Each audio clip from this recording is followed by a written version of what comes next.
Don Renato. Gusto kitang makausap sandali, Pancho.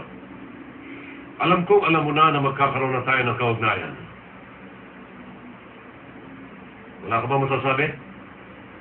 Anong palagay mo sa mga bagay na yan? Problema nila yun. Kung mahal nila ang isa't isa. Pero ang iniisip mo bang talaga ay maaaring umibig ang aking anak sa iyong apo?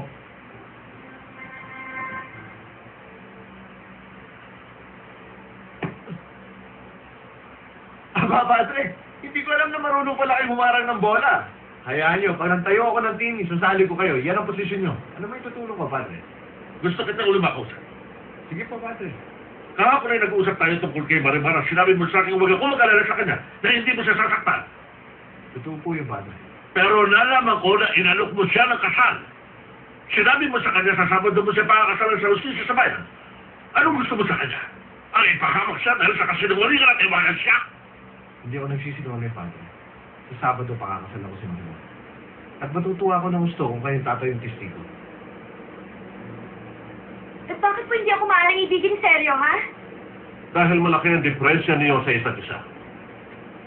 Hindi ko hinilig na pakasalan niya ako. Siya ang nag-alok nito. Maraming paraan ng mga lalaki para hingin ng isang bagay at ang pagsabi mo ng hindi ay isa yon. Sandali po, senyor. Ang anak niyo po nagpunta rito at nagsabing gusto niya pakasalan ng aming apo. Kaya siya ang tanungin niyo kung bakit gusto niya pakasalan. Dahil siya naloloko. Hindi totoo yan. Si Terry hindi na niloko. Naloloko siya. At hindi dahil minamahal kanya ang kamaniwala doon. Mas mabuti pong kausapin ninyo ang inyong anak. Pero bakit nagkagano'n, Pancho? Nagpadala na ako siya ng malaking baka. Binigyan kita ng matatrabaho sa aking bahay para meron kang kitain pera. At ngayon, ito ay gaganti mo sa akin?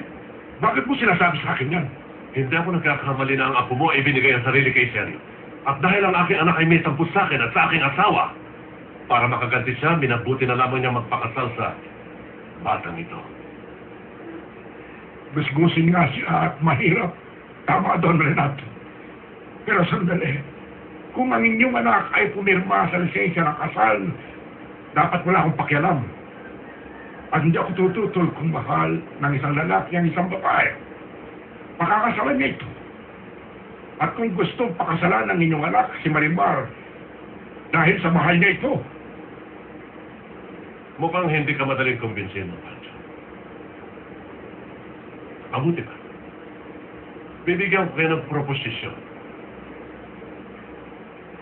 Bibigyan ko kayo ng malaking halaga sa kondisyon na ilalayo niyo si Marimar hanggat maaari napakalayo sa San Martin de la Costa.